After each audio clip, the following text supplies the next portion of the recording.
Hey guys, this is Sandeep here, Sandeep Satishchandra, and you are listening to Shortcut to India.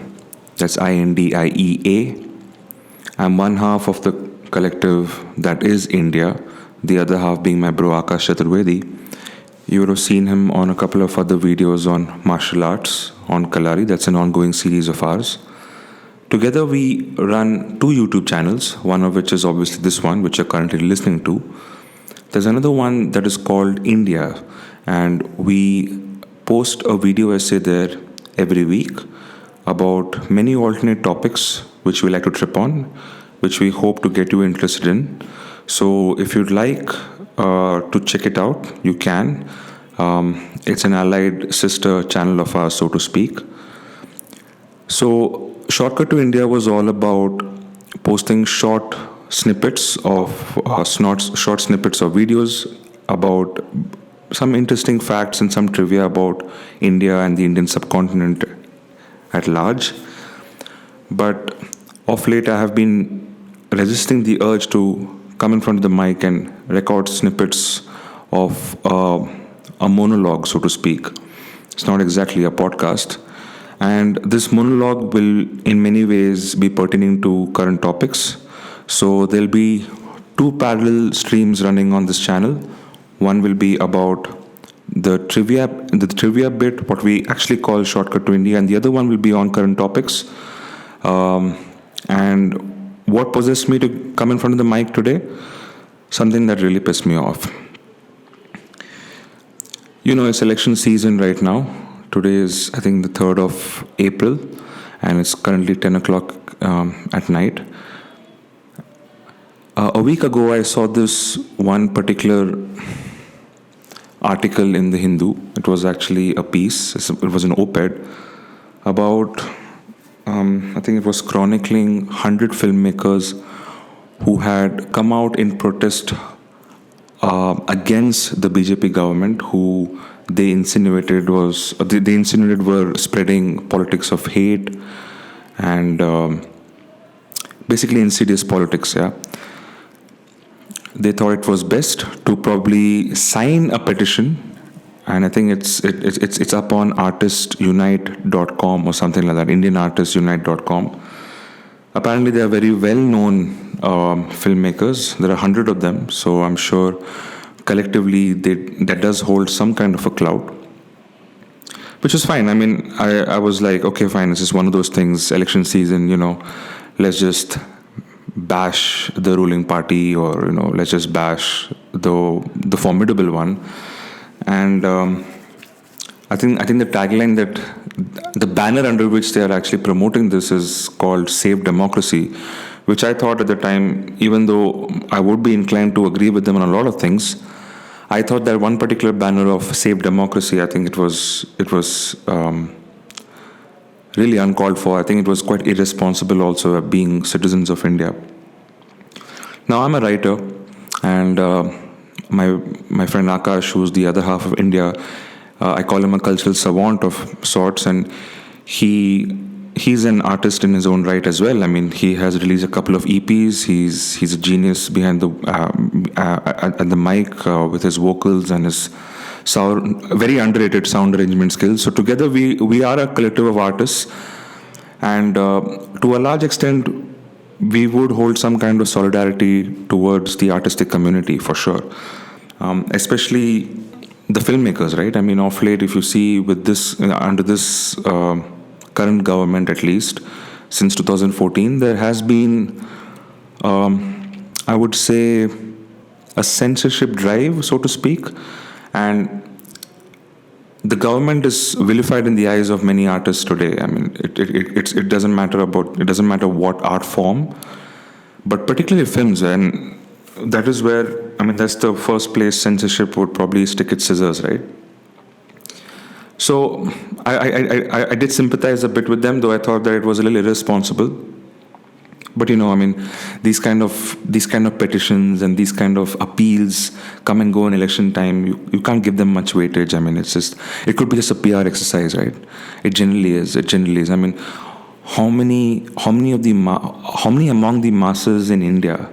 I mean, you're going to have like some I don't know how many millions of voters coming out to vote this time.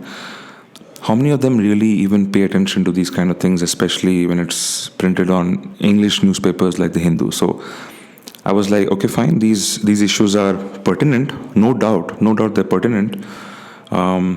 Especially their claim about artistic expression being curbed in this day and age, especially in India, which, according to Salman Rushdie, is going through a cultural emergency of sorts. Which I am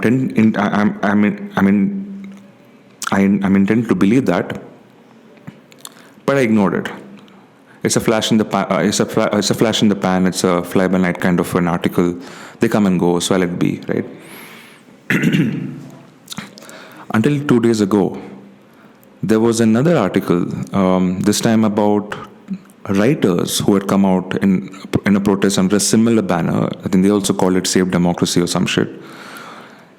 And there were 200 of them this time, led by the likes of Romila Thapar, Arundhati Roy, and the others. I mean, generally the usual suspects. But I think from a vernacular perspective, there was Girish Karnad and a couple of other guys also present. And according to the article, I mean, it claimed that there were writers who wrote in Marathi, Hindi, and various other Bengali and various other vernacular languages who had also come out and in support for the movement. Now, this was a flashpoint for me, and quite frankly, I was a little pissed off now, because on the one hand, you call for saving democracy, but it's a little irresponsible, because at the end of the day, whatever be the reason, this government was elected to power, right, with a staggering mandate. You can't take that away from the electoral system. This is a similar kind of a movement that actually probably catapulted Trump in the US. And the minute you start attacking certain kinds of sentiments, there is a protectionist angle that starts building in. And before you know it, the movement that you're trying to criticize and bring down, you're only going to strengthen it by calling for such ridiculous appeals. And I call it ridiculous because I think this is just a conflated version of armchair activism. Because if you're a writer or if you're an artist, you are a commentator about culture and the larger civil society in general, right? But if you want to make a change in the system, I think there are only two ways that you can go about it as an artist. Either you join the system and clean it up from inside, maybe like an Arvind Kejriwal, who was a man from the outside, right? Or you can use your creative gifts. You can use your art form as a vehicle of expression against whatever it is that you're fighting. So it's a little sad. I mean, if maybe the likes of Arundhati Roy and Romila Thapar and the other filmmakers, if they'd actually sat down and made films and written about the various issues that they've cited, right? I mean, there is cow vigilantism,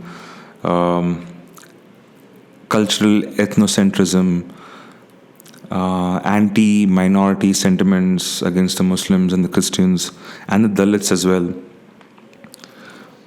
They could have made films, they could have written shit, and they could have brought down the establishment over a cumulative period through their or the body of work spanning almost 5 years. Now imagine 200 writers and 100 disparaged filmmakers coming together and creating a cultural movement of sorts. I mean, if they really believed in these kind of issues, they could have actually gone out there a little more and probably produced shit. I mean, created shit that could have become movements. I mean, imagine like just 3 or 4 films here, 2 or 3 books there, and before you know it, you already captured us, man. You already captured us millennials. But right now, if you're doing this for a PR stunt, just for that little bit of visibility in media or in newspapers, you're sadly mistaken, man. You're sadly mistaken. This is this is quite this is really quite saddening. I mean, there are no words, there are no more words left with me. So if either you join the movement, or sit on the sidelines, or you actually start creating shit and try to bring down the establishment the way you think is fit. And that's really about it. I mean, you can actually check out these articles if you want. We'll post them in the description as well, the links to these articles online. And it's a sad state of affairs, really, because what happens is when you pick up a newspaper and you read this shit, you just you don't know if you're flipped from the front page to the second page or the third page, because guess what? This narrative has already been adopted by the others. And you know who the others are? They're elected and they're in power. But they're not united, and that's the opposition. All this spiel of cow vigilantism, cultural ethnocentrism, Muslim bashing, Dalit bashing, it's all already out there. The media has been tom-tomming this shit since, 2013, ever since the shadow of Modi was looming large over the country. And these are old issues. Yeah, it's jingoistic now. It holds no weight. We millennials know about all the shit that's happening on the cultural front, but guess what? There seems to be a report card that is already being dialed up by the ruling party, and they're already taking their pot shots at their opposition. And their main show of strength is probably governance. Now, the results may not speak for themselves, maybe the policies are faulty. Those are many things that you can probably argue. But at the end of the day, there was a functioning government. And maybe this is really not the appeal that you need to make to win voters over. I think a lot of these intellectuals, these pseudo-intellectuals and these artists, a lot of the opposition, in fact, seem to go back to these old narratives, right? These old narratives that help pull down this conservative democracy that we are sort of walking towards. I mean, it's quite sad. It's just quite sad. If you want to really bring down this government, maybe you need to talk or go beyond narratives of appeasement politics, welfare policies, and the usual spiel of cultural destruction, destruction of our diversity, and the very and the current government or the current conservative democracy being a threat to the very idea of India itself. So please open your eyes, be a little more discerning, I think, because you need real issues right now if you want to win this kind of a war.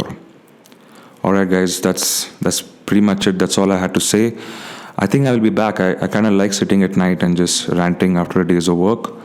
You'll be hearing a lot more from India. We are actually active on a lot of other social media platforms like Facebook and Insta as well.